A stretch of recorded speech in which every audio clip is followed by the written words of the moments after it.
It was big, really big, bigger than any person she'd ever seen, almost tall enough to look over the hedgerow. The creature looked straight up at her with what seemed like a sad expression, again giving Sarah a keen sense of deep poignancy, making her want to cry.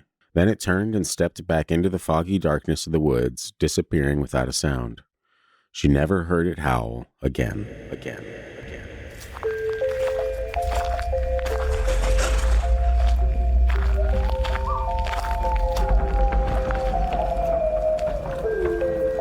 You are now entering the realm of the freaky deaky, an unsuspecting stop at the crossroads of fantasy and reality, where the frayed edges of make-believe seep into this cookie-cutter white picket world you've been led to believe is far from extraordinary. What you're about to hear are true stories.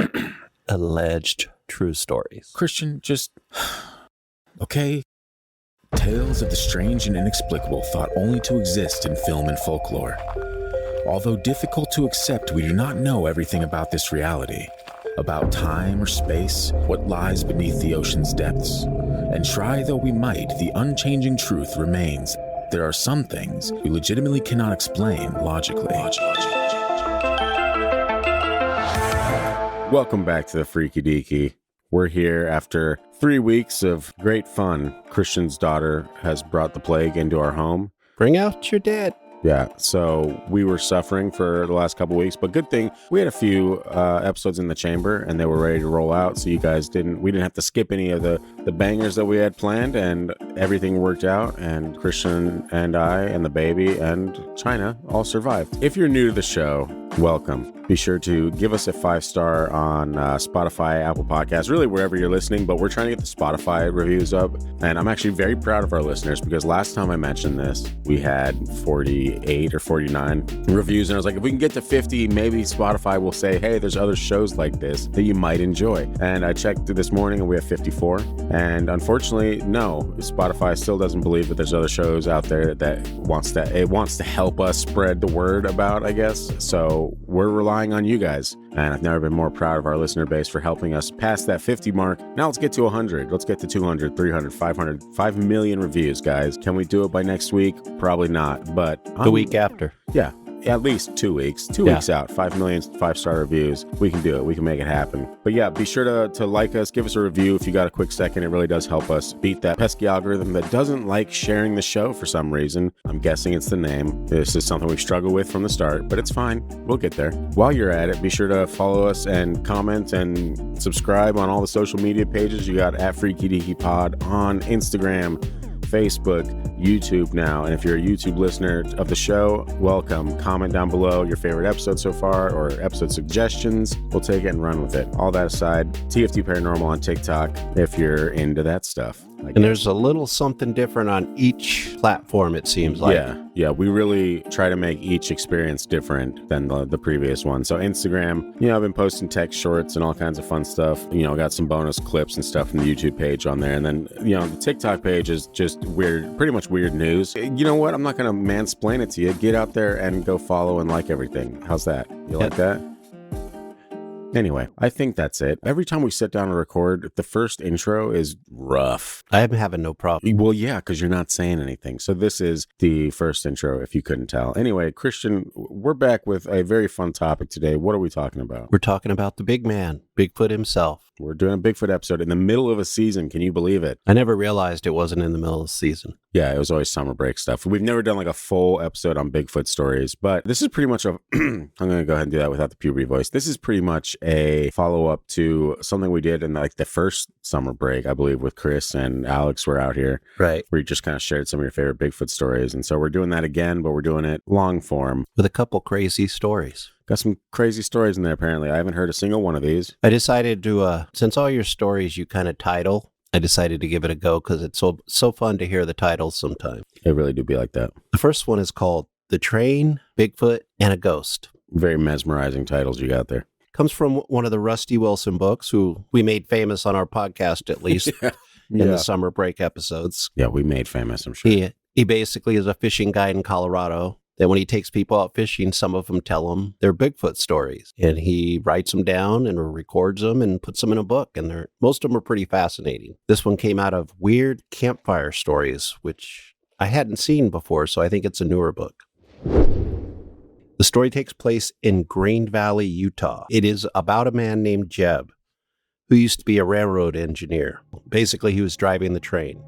This particular time, he was headed from Grand Junction, Colorado to Helper, Utah, and he had a large train filled with coal. There were 2 engines in front and 2 in the back because it was such a large or long train. So, riveting tale so far. So as they're driving, they have to go across this old bridge that goes across the Green River. It was also near a golf course, and as they were coming up on it, it was about 2 a.m. as he got to the bridge, and he hits the brakes, as he normally does when he kind of comes around a curve, just not really to slow down the train because it's too heavy, but just kind of peace of mind type of thing. He came around the curve, and there were lights to the town on his right. The track straightened out as he got near the bridge. This bridge was like one of those old-style railroad bridges that you see in all the movies. So, I can picture it in my head, yeah. Yeah, not like the modern ones we have. As he was headed toward the bridge, he could see something walking on it in the direction moving away from him. It was Bigfoot. It was. Just based on the topic matter of the episode, I have a feeling it was That was a a good Bigfoot. guess. Yeah, thank you. He hit the panic button.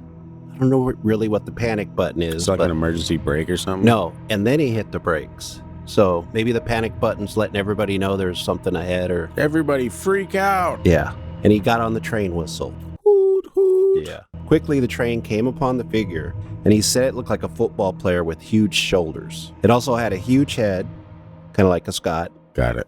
It looked human, but also it did not. Also kind of like a Scot. Yeah. As the train was almost upon this thing, he could see a huge dark face with dark eyes, and then the engine hit it. And he hoped it wasn't human. He said it felt like hitting a large bull, but this bull walked upright. And then the brakeman came in to see what was going on, and Jeb told him what happened, and they called the rear engine to have them look as they were going past this bridge down the line to see what they had hit. Headquarters was radioed, and this is all while Jeb was still trying to stop the train. So he's doing all this stuff, calling headquarters, train's still going, even though he's got the brakes going on. It took about 3/4 of a mile before it stopped. So he was past the town at this point, and he's sitting in the middle of the Utah desert. They called the local sheriffs, and when Jeb let his bosses know back, whoever was running the line, they shut down the line so no other trains would come through. And then they asked him to back it up so that they could look into everything. So he backed up the train, which took a while, almost to the bridge. And then he got out. The sheriff was there. He starts talking to the sheriff. The sheriff and his people aren't finding anything on the bridge. So he sent a boat down below the bridge in the water to check around. There was nothing down there. What did he tell the sheriff? He was like, I'm going to give it to you straight, Sheriff. It was a Bigfoot. From the sounds of it, he didn't tell the sheriff that. He just said it was something big, and he wasn't sure if it was a human or not. So when they didn't find anything, they go to look at the front engine, and there's a big dent in the front engine. Classic. And those things don't dent easily. But the sheriff ended up saying that whatever he'd hit was thrown into the water, and they couldn't find it. Soon they were done investigating. They didn't find anything. It didn't seem to be a human. So Jeb was on his way. He went back home and had his wife pick him up at the train station, like she normally did. But then he had to take some time off because he was a little traumatized. He was shook. Yeah. Yeah. So he went fishing for a couple weeks, got his head straight, went back to driving. He had to do the same route a lot of the time because that was the route he was on. You have like PTSD every time you pull up on this corner. Here's what happened is when he'd get to that bridge, he'd look toward the town every time, the lights, and he wouldn't look down the bridge. Oh, so he was just like, hey, if it's there, I'm barreling it down again. Well, he figured whatever it was dead. After a while, he's like, I got to man up and get over this fear. I got to go fist fight this thing. So as he's coming up to the bridge, he finally looks down the bridge, and there's this thing on the bridge again. Running away from him. He gets up close to it, and it disappears. It disappears? Yeah. Like vanishes? Yeah. Like it's a residual haunting with a Bigfoot? Yep. Oh, weird. So this happened a few more times. Yeah. But this first time it happened, he slammed on the brakes. The brakeman comes in and is like, what's going on? So he told the brakeman about how he'd hit Bigfoot or something like that. Yeah. And the brakeman was like, you been hitting the sauce again, man? That's exactly what he said. Yeah. He said, have you been drinking? And he's like, no, because the guy didn't drink much. And this is years ago anyway. So the brakeman goes, it's just, you're just going back in your mind to that time. I won't mention it to anybody. Wink. Yeah. So So Jeb is trying to deal with it. He's traumatized all over again because Because now the ghost of Bigfoot is haunting his ass. right. Yeah. He actually worried that it would follow him home and get revenge. Now that would be a story. Yeah, that would be a story. That didn't happen, but Aw. he told his wife what was going on, and she left him. He tried to change his route, but there was not another route available, so he took an early retirement. What? But wait, there's more. But wait, He got a call from his brakeman a little while later, and his brakeman saw the same thing. And then other guys had seen the same thing on that same bridge, and then it just disappeared. And then Weird. on the golf course that was near the bridge, when players would get up to that hole that was near it, they'd see the ghost of this thing. Like walking on the bridge? Yeah. You know, there's ghost animals. I mean, if there can There's be stories of ghost dogs and cats and all that stuff. So I guess why not ghost Big Feet? if there's ghost humans, there has to be a ghost Bigfoot. You know what'd be freaky is ghost gorillas and chimps. Any kind of simian that's not human would freak us out if it... Ghost tax collectors. Ghost mailmen. We're like, oh, my package is coming. They disappear. Like, oh, wait, I guess not. Never mind. This is the worst. I have the worst route. I bet you there's a lot of ghost gorillas and monkeys at zoos. That'd be freaky. Maybe that's what the monkeys are really throwing their poop at. Yeah. They're like, oh, ghost. Thinks it's saving the humans, but instead hitting the humans in the face with poop. I don't know how we got here. Well, this is usually the way it works. We'll be talking about something substantial, and then it'll revert back to poop. Classic stuff, really. If you look at the timeline of our podcast, the amount of, you know what? It's fine. Yeah, we don't talk about it that much. We Drugs, once maybe. every, yeah, there you go. All right, the next one. Another one. DJ Khaled is joining Please us in don't. studio. Please don't. Bigfoot mourns with the new Confederate widow. As you would. This one's an interesting story, and we're going to go back to the Civil War. And this is what the clip from the beginning of the episode is from, I imagine. Yes, that's exactly it. It was early in the morning when Sarah Gaines saw Sasquatch. This story was in a weird book I found, Bigfoot Sightings of the American Civil War. Nice. By Toby Emerson. Was kind of in the Civil War, and just as a side project started looking for Bigfoot stories. He was in the Civil War? I mean, he was into researching. I was like, it. damn, these are old and very reputable tales. Yeah, so he starts looking around, in the areas that all the battles took place to find some old records that maybe pointed to there being Bigfoot back then. Yeah. This story comes from a woman named Jennifer Munson, who is the great-great-great-granddaughter of Sarah Gaines. At least it stuck with the family line. Yes. And he'd met her at a cryptologist convention. A cryptozoology convention or cryptology? Because I feel like one of those is vastly different. I feel like that word was wrong. Cryptology. Yeah, so it was just about cryptid, the simple way. Sarah Gaines was a Confederate soldier's wife. When he went off to war, she stayed at home on a small dairy farm in Mount Hermon, Virginia. Shout out George Washington. Yeah. Her husband, Major Daniel Gaines, was decorated for bravery by General Robert E. Lee himself. And Daniel and Sarah had been childhood sweethearts. So we'll get to a little bit of the background before we get to the Bigfoot. Daniel and Sarah had been childhood sweethearts, but she would marry a coal miner named Jeremiah Lundstrom. Classic. Luckily, he would die in a mining accident in 1858. We take that, Jeremiah. Yeah. By this time, Daniel was living away from his childhood home and would only be in the area every once in a while. He had decided to move out west, but wanted to see Sarah and her husband Jeremiah before he left, so they were friends. He did not know that her husband had died just after the last time he'd visited 2 years before. So Daniel did not go west. As soon, the childhood sweethearts found they enjoyed being together again. And 8 months later, they'd be married. Wow. Yeah. It was scandalous for the time, but they did not care. Was it scandalous? I feel like that was actually probably pretty commonplace. I think the husband dies, and immediately after, the wife is like, all right, you're next. Good. I think you're supposed to wait a year. Are you? Yeah. I thought that was more modern. I thought back then they're like, I got to feed these kids, damn it. No, I think you're supposed to wear black for a year. And then after that. You're supposed to wear black That's so like clothing? The woman. Gotcha. The woman. Yeah, yes. the men can do whatever they want to. The men can, they just man it up wherever. Well, the men are dead in this scenario, actually. In this case, yeah.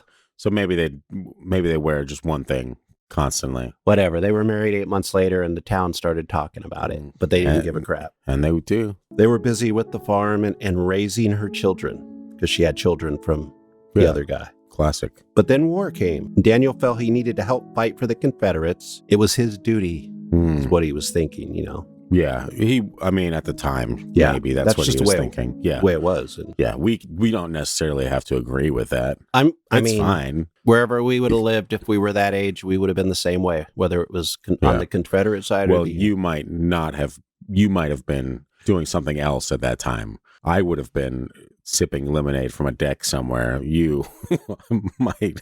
It's irrelevant. It's fine. Yeah. Yeah. They get what you're laying down. Yeah, everyone gets it. They're picking up the pieces. Yeah. Sarah wasn't too keen on Daniel enlisting, but it was the 1800s, and well... That's when they used the word keen. Yeah, true. But women didn't get to have an opinion, basically. True, yeah, yeah. You would have been alongside the women with the not having an opinion, probably. Maybe. I'm just going to make this as awkward as I can. It's fine. I wouldn't have been in the South. That's true, yeah. If I had a choice. Yeah, but since you wouldn't have had a choice, then it's fine. It's called... We can't make judgments on... I wouldn't have been me back then. You wouldn't have been you. We would have just been... I can know for certain that I would have been okay, Unless it's a reincarnation thing and I was a beetle. No, it's not that kind of reincarnation. No. We'll get to the bottom of it someday. But yeah, anyway. Right. You can imagine you're something else. It's fine. He signed up with the 22nd Virginia Infantry under Major John Bowler. Sarah could handle the farm while he was at war. She had a little bit of help, and they'd been fixing everything up, so it was in pretty good shape. And let's be honest, women were running stuff like that all the time back then. Did she have a little bit of help on the farm, Christian? Was it a little bit of help, you think? A friend. A friend, you think? It wasn't that kind of farm. Okay.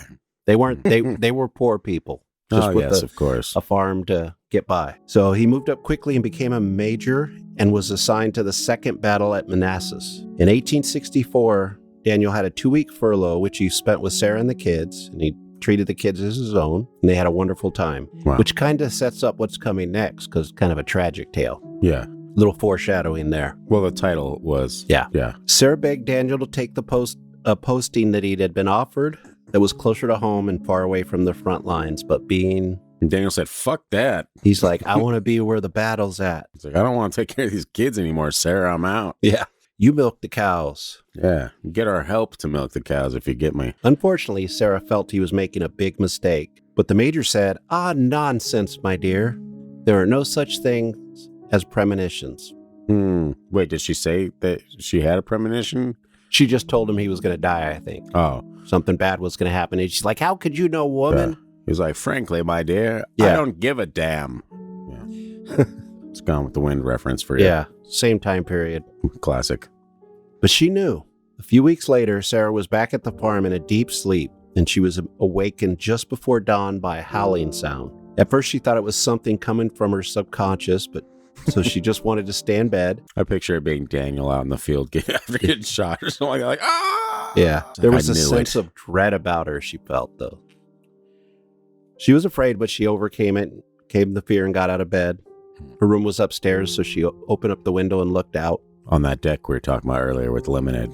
And then she had a lawn out front, and it was just before a 10-foot hedgerow and then a meadow behind that. She leaned out and looked around the lawn to see what made the sound, and nothing was out there. She began to shut the window when she heard it again. She was terrified, she said, but she also felt a deep sorrow welling up in her soul, the keening of the creature giving voice to her inner poignancy. It went on, and when it stopped, there was no sound, not even crickets. The crickets were sad too. Yes. Well, crickets don't. That's normal. That's a normal Bigfoot thing. That is. Crickets stop cricketing. Yeah. The crickets stopped cricketing. Jiminy don't cricket anymore. Sure. I thought you said these people were poor. I mean, they weren't super well off. Maybe poor Okay. wasn't a stretch. I'm picturing the White House lawn with the way you just described that. You're like, she had a lawn out front and then a 10-foot hedgerow and then behind that a meadow. And after that, people working for her for free. She inherited it from her first husband. So who knows? I think we knows. Yeah. A shiver ran down her spine. Then she saw a tall figure slip out from behind the pines, standing in the mist in the shadows of the trees across the meadow. An unnaturally tall man out there in the mist, barely seen in the gloom, hiding from the light of the half moon. So this thing was big. It was basically about as tall as the hedgerow, which we mentioned was 10 feet. That is pretty big. And then it looked at her. And that's when she was filled with desire. Amazon again. Sorry. Creature looked straight up at her with what seemed like a sad expression. It made her want to cry. Then it turned and stepped back into the foggy darkness of the woods, disappearing without a sound. But after it left, she was overcome with a deep sense of sadness, realizing that the creature had been trying to tell her something. It dawned on her and she sank to the floor. Daniel, her husband, was dead. She immediately felt it in her heart, a stabbing pang of grief, and she broke out in tears, sobbing. She began to worry that the creature might return and might try to get in the house with her and her kids. Oh, like he was next in line? Yeah. He's like, hey, I waited for Daniel to be gone. It's Bigfoot time. This is just a Bigfoot story. I was joking about Bigfoot This was her story. fear. This was her fear. Yeah. She's like, this guy's going to try to get in here. He's 10 feet. What am I going to do to stop him? He's hairy and he's got... Well, she went down and locked the door. Step number 1. And got her rabbit rifle. Oh, that'll work. Yeah. Yeah, which that's I the assume magic. was like a 22 or something that small. And when she went out in the morning, she found large footprints. 5 days later, her fears were confirmed. Her sweetheart was gone. The time of death listed on the letter she was given said dawn, 4/22/1864, the same morning she'd seen the creature. The same morning she'd seen the creature. She wondered if it was connected, but deep down she felt it was. That's a weird connection, though. Like, it's weird to, like, if you're out there and you're terrified of this howling, and then you stand up on your balcony and overlook the people you own, and this thing comes It wasn't out a balcony, it was a window. Okay, It didn't even have window. In the book. Were you there, Christian? It was a balcony. Let's be honest. It was a window. And in the book, they were so poor they didn't have screens. It pointed that out in the book. And I'm like, did they have screens back then? Yeah, everyone was so Maybe poor the they didn't have plantations screens. had them, but they weren't on a plantation. Either but they way, definitely had help. But that's beside the point. Yeah, so you're looking out and you see this gigantic beast come out of the fog, and he's sad. And you're just like, my husband's dead. Like, that's the correlation you get when you see this. You're like, oh no, this confirms my fears. My husband is dead. Well, the one thing that you go back to the Civil War, as we often do. 1860s. I don't know how many stories you've heard of Bigfoot from back then. Maybe some Native American tales cover that time period, but I can honestly say I've never heard one single story from the Civil War me neither. that had Bigfoot. So, But the sense of fear and dread is there, like modern Bigfoot tales. yes. And this is a story that's told in the family that the great-great-great-granddaughter is telling this person. Yeah. But that fear of dread, and if you're already fearful of your husband being at war, then that fear of or that dread would maybe make you think of your husband first. That typical dread feeling. As everything, like you're making toast in the kitchen and it falls butter side down. You're like, my husband is gone. Yeah. Like everything would make you think that he was dead. I got you. Right. But if you have that natural thing that a lot of people say comes with Bigfoot or Sasquatch. Or toast falling face down. No, there is a difference, man. Okay. There is a difference. One is I think they're pretty similar. One is tragic. Yeah. The other one is like, you don't even know why you feel this and then later on you see Bigfoot is what everybody says. This one, the butter one is the second one, right? The toast thing is the second. What? Was the toast thing the second one or was it the first?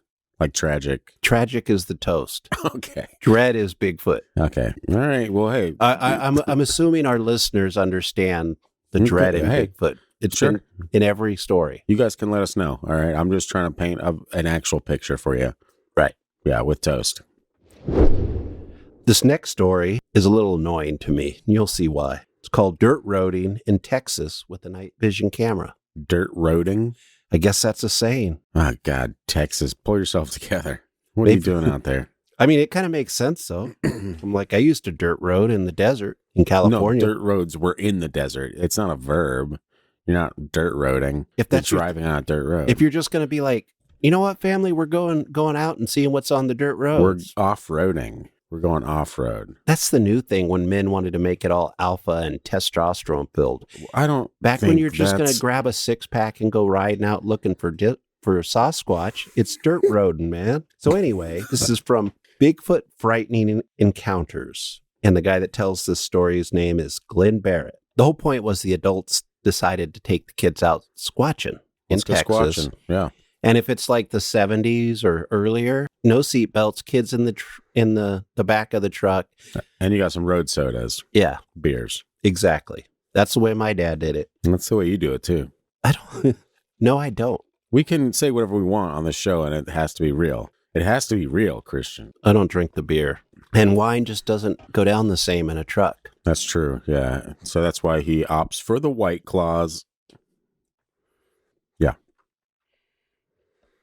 So they all climbed in the truck with their cameras and listening devices, mainly as a joke, but also to make the kids think they were serious squatchers. Like it was probably like, we got to keep these kids occupied and get them out of the house. Let's pretend we're going squatching. It was an old rotary phone, just disconnected, and they brought it with them. Like, this is going to catch that Bigfoot fella.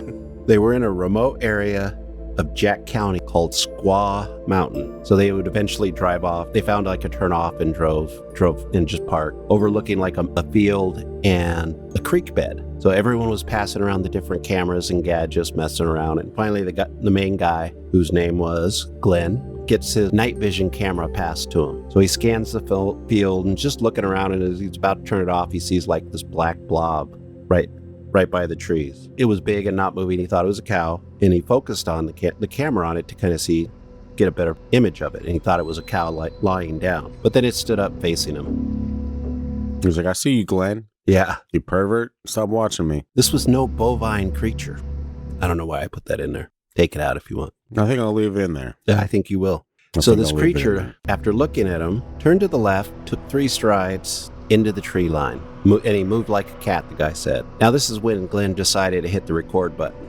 Classic. More classic, since it was a newer camera, he turned it off. So he's like cussing and fumbling with it, trying to get it back on, telling everybody, I saw something. Yeah. I saw Bigfoot. I saw a cat cow. So they missed the creature, couldn't get it on film. As it goes. He did contact the BFRO, and they came out, and he did a reenactment for him. I just picture him like going through the theatrics of it. Yeah, I was pretty annoyed by that story. But that is the story. That's what happens. You look at any Bigfoot footage. That's pretty much ever. That's exactly what it is. Yeah. It's people are like, oh, God, what? And then by the time they record, it's either like, one half of its back leg pushing through a bush, or it's a tree that doesn't move, and you're like, there he is, we got him. You know what made the movie Nope good in that aspect? Was that Bigfoot wasn't in there at all? No, but when they decided to we need evidence, they got a real cameraman who didn't panic. Anybody, unless you're specifically trained for that, you're going to panic when you see something crazy. Maybe. I think so. If you had a couple of road sodas in them, you might have been a little more, Well, then you're like shaky to begin with. And then you really are just filming like a giant bush. And you're like, there's Bigfoot. We got him. Take this to the buffalo. Okay, I got one more story, but it's kind of a longer one. That'll work. The last words of the Union soldier. So we're going back to the Civil War. The other side demanded equal time, so we're going to tell a story about the Union side now. This one was told, again, to Toby Emerson from Bigfoot Sightings of the American Civil War, which I'm just a little bit into this book, but it's very fascinating. So it looks like we might have to do a Bigfoot Civil War episode. Yeah. Strictly Civil War Bigfoot episode. Yep. I think that might be in the future. And now that that's out there, every podcast that is similar to ours is going to release one before we do. And that's fine. No, because this won't, by the time this releases, maybe we've already recorded the follow-up. Yeah. So suck on that, right? Yeah. No, I'm not as aggressive. I have to alpha it up, like you always do. So the Union soldier in this story is Randall James Hawthorne. Randall? And the author, Toby, was in a secondhand store called One Man's Treasure. Its owner, a man named George Lipton, would show the author an old letter that he had found in the wall of his attic. Spooky. Yeah, so he basically he went into this secondhand store in a Civil War area, and the guy comes over and, can I help you? And he's like, oh, I'm writing a book on the Civil War. I'm interested in anything you have on that. He didn't want to mention the Bigfoot thing. And he's like, oh, I have something that you'll have to see. You'd never see anything like this. So he goes and gets this letter that when he was renovating and fixing up his attic, it came out it was stored in the wall, and he never knew why it was stored. And there's a love letter from the 10-foot Bigfoot to Sarah. This one is not a love letter. Sorry for that. We'll get one at some point, folks. I'm really trying to reel one out of him, but yeah. So we'll go into the story a little bit, and then I'll talk to you about the letter. Pirate Hawthorne. Yeah. Private Hawthorne was along the battle lines of Southwest. It's a hard word. Murfreesboro. Murfreesboro? It's not spelled like that, though. It's really spelled weird. Is that Tennessee? Where is that? Pretty good. That's Tennessee, right? This is where the Battle of Stones River occurred. It is 30 miles southeast of Nashville. Good call. I don't know how you knew that. There's stuff that I retain. I It's do the never same thing. stuff but- that is valuable information. It's just always useless tidbits that pop up from time to time. You know what's nice about those useless tidbits? Is We it- do a podcast now. Yeah, it So makes you me can- sound smart for at least 3 seconds of the show. I mean, some of those useless tidbits come up. Yeah. In late December 1862, Private Hawthorne, under the command of General William Rosecrans, had gotten a much-needed victory when they had pushed back the Confederates under the command of General Braxton Bragg, which makes me think that's maybe who Fort Bragg is named after. This letter was actually written by a nurse who attended to Private Hawthorne during his last hours. And she kept a daily journal and wrote down what the private had told her, which she then put into a letter to his family. And this is the letter that was found in the secondhand store. And I'm gonna use parts of the letter because it's written in that style, like the older style of writing. Old English. Like not Old English, but just when people wrote a lot of letters. And it's, you know, when you read those old letters, they're almost like reading. So to make it kind of fair, if you like the stories and you're listening to us, don't be afraid to check out the book on Amazon. Yeah. Thanks for making it fair, Christian. Yeah. Monday, January 5th, 1863. To those concerned, I regret to inform you that your dear relative and friend, Private Randall James Hawthorne, aged 22 years, has passed away from wounds received at Stones River. He is now gone to God's heavenly realm as the most honored of those who have died whilst in righteous battle. Righteous. Yeah. Righteous death, brother. The person that wrote the letters was a nurse named Barbara Stilling. She was a Union battlefield nurse. She goes on to say, "But first I must relay to you the circumstances of your beloved's death. He received his wounds when the breastworks where he was stationed were breached by something strange, something not of this earth." Did you say the breastworks? Yes, let me explain what breastworks were because I had to look this up. Please do, yes. It's basically what the soldiers on both sides, Union and Confederate, would build, and it means something that's basically breast high, and they would use trees, old farm equipment, basically anything. So it's like a trench above ground? Yeah, kind of Okay. to help block and to Gotcha. defend, you know, against. So they would use anything. They would use old farm equipment to build these. And this is where this battle had taken place. They pushed the Confederates back. Now it was their breastworks because it was, you know, it was so hard to build and so tedious they couldn't take it with them. We claim these breastworks Yeah, for so our own. so I did have to go back and look that up because I was like, "What the hell's breastworks?" It means something totally different now. Yeah, you're thinking something entirely different. You pervert. It's Not fine. me, you. You asked the question. I just knew I the just question. wanted clarification for our listeners. Yeah, so I they're knew not the listening question was like, going to be asked, so I went. breastworks. Yeah. This breast works. Maybe in this story you'll find out it doesn't. Unfortunately, the gap in the breastworks then enabled a gang of straggling Confederate vigilantes to break through. Although he fought valiantly, Private Hawthorne was mortally wounded, laid low by shrapnel from a muzzle loader. Nurse Stilling wrote to the family that she wouldn't go into details of his injuries, saying it was traumatic, and her medical team did all they could, and luckily they had ether, so he was in a lot less pain than most soldiers at the end. Private Hawthorne asked Nurse Stilling to hear about what had happened to him. During this time, he would sometimes think she was his mother. Hawthorne had been ordered to take some men and walk the line to make sure victory was theirs. There were 5 of them, and one was a Cherokee. So in the letter, I guess that was a big deal back then. Yeah, hey, make sure you put that one was a Cherokee. Yeah. We don't want people to cancel us. Yeah. He We're became inclusive. separated from the other men. He wasn't worried, as this would happen sometimes with them. And in the letter, he says, "Ma'am, I know nobody believes me, but as I think I might not be long for this world, I must tell my family what really happened. Can you do that, ma'am? Promise me." She made a solemn oath to him that she would fulfill his wish and write to the family. "Nurse, I was in the rear. Most of the fighting moved off up to the northeast.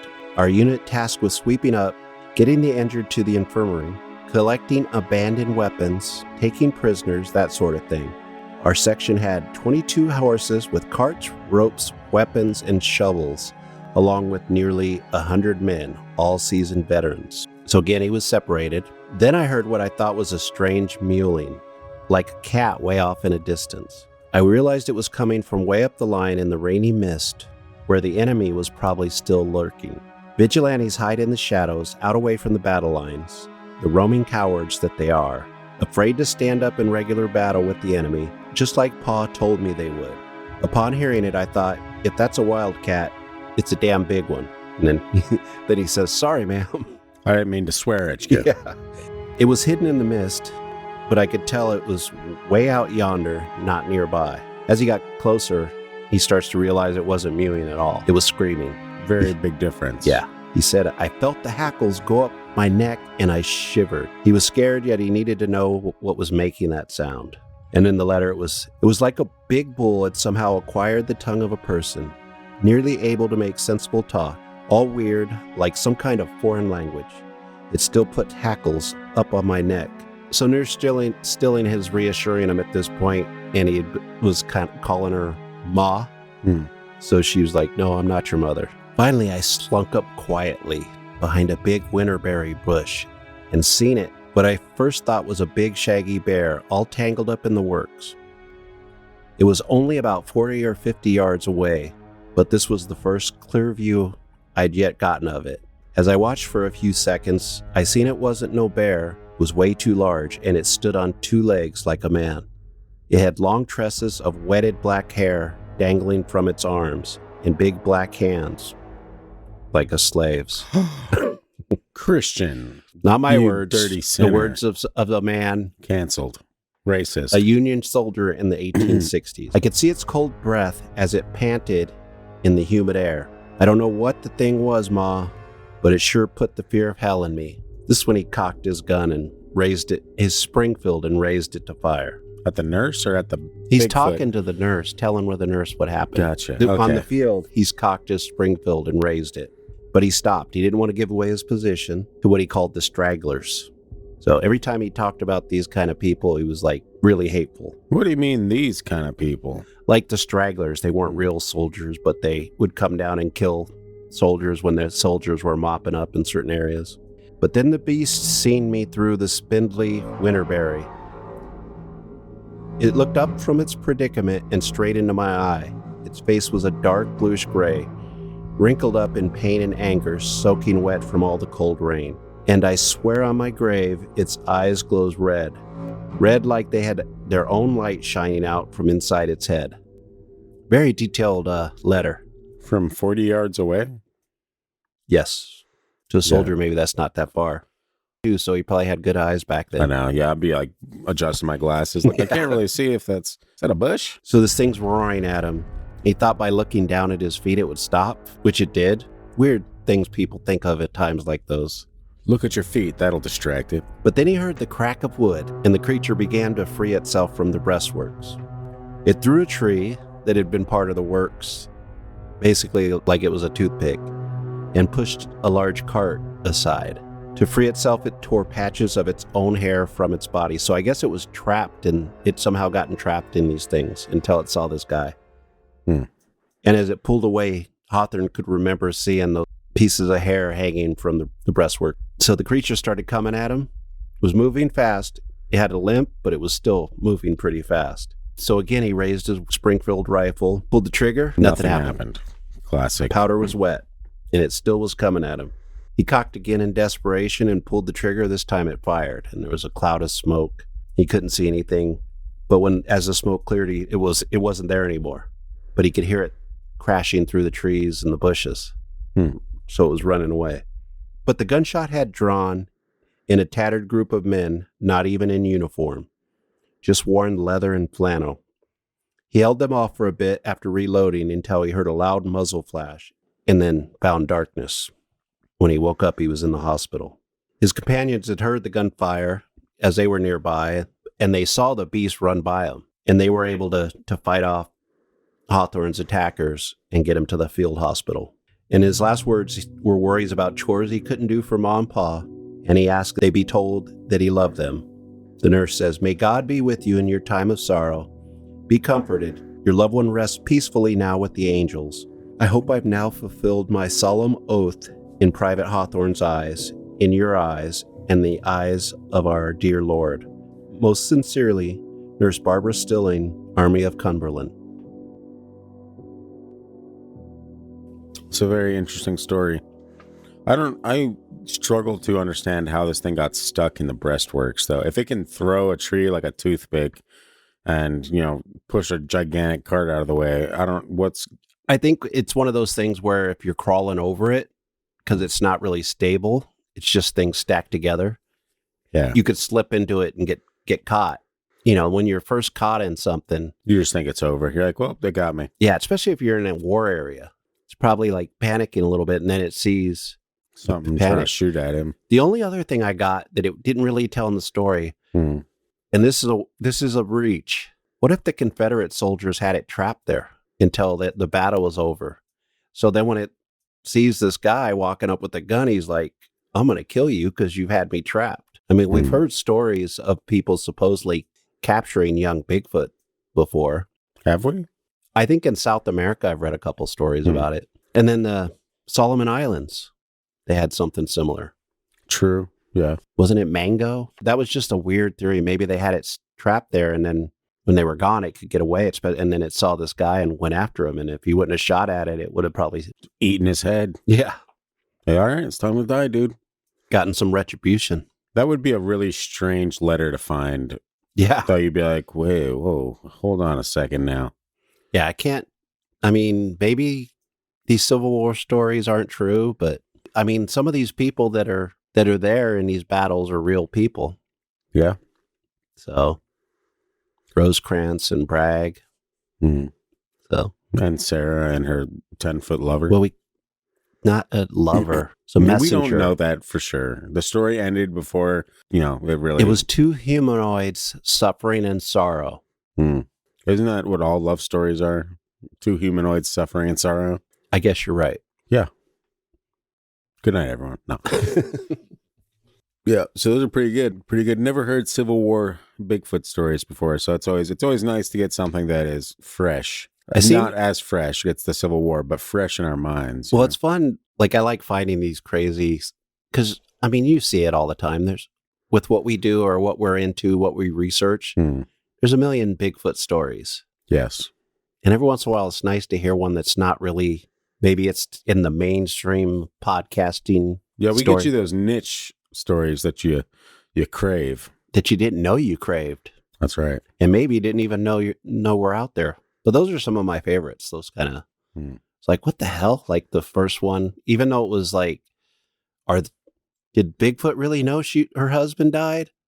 In my heart, I like to believe he was there consoling her in a psychic way. Yeah. It He's just makes out the story in the woods, like ripping apart a deer carcass. Then he's like, oh no. I got to go Daniel. I got to go help go help Sarah. I feel it. It's time. She needs to know to sell the farm, which she did. Classic. And move to the city near her family. And she never married again.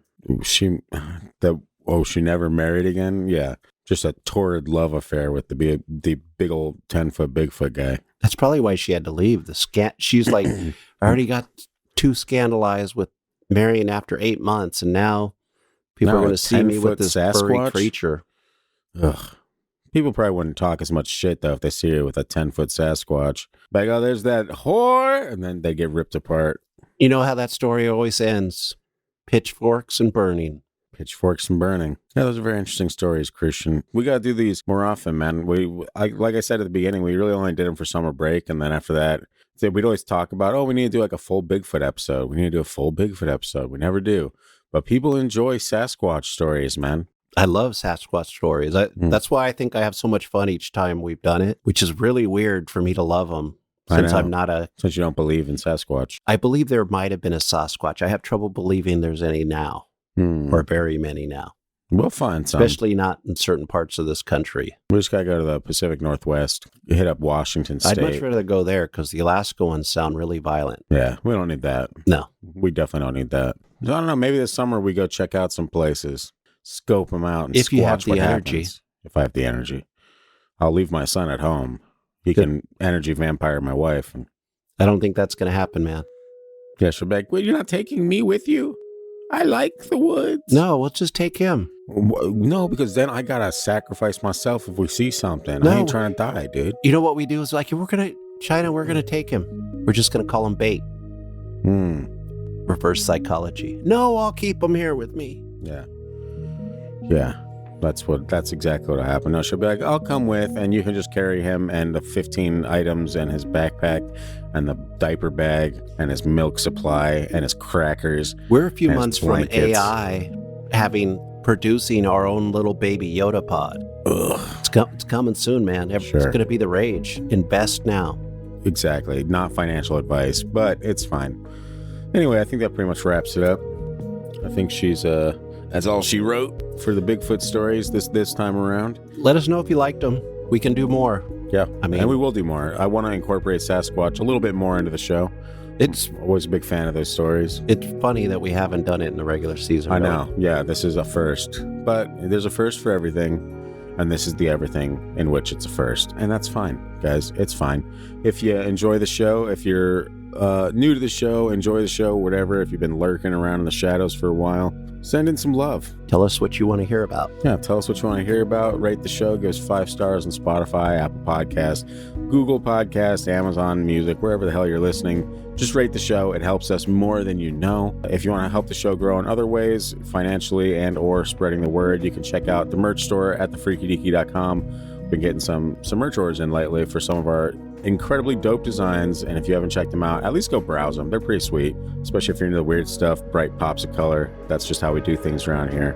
I do want to make a correction to, we mentioned our stickers being at the Matsu College and getting like a new local listener left us a review. Super cool thing, but apparently it wasn't Matt that left the stickers. It was indeed our good friend Jeremy Lee. Good old Jeremy Lee, man. You have been propping this show up for quite some time. I appreciate you. Well, we appreciate you. I'm sure Christian does as well. Thank you, Jeremy. Helping us get the word out locally. It's always cool to get local listeners. I feel like that doesn't happen too often. In the beginning, we had a decent amount of Alaskan listeners, and then it kind of spread more to the lower 48. And Sweden. Then here we are now. But also, yeah, check this out. If you are one of the lurkers from Australia or the UK or what was the other one that we... Sweden Is been big Sweden lately. Really? Germans picked up a little bit. Yeah.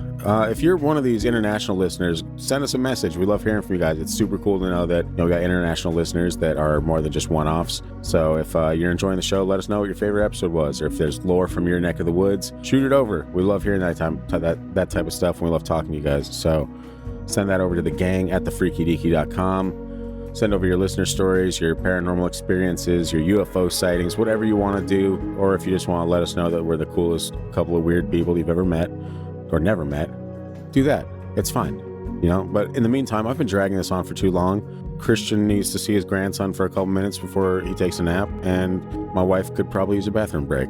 So those are all things you didn't need to know. But Let's since we're pretend friends, it's like the Civil War era, and you tell her when she can go to the bathroom. Yeah, and I Don't tried you that. dare do that to my daughter. I will. I'll walk in there and be like, hey, if you're gonna pee, you pee on that couch, woman, and make me a sandwich while you're at it. Unacceptable. Unacceptable. It's fine. You know what? Goodbye, everyone. We'll see you right back here next week for let's do sleep paralysis stories. Let's do more sleep paralysis stories. Boom. See you next week. Sleep paralysis. Yippee. Goodbye.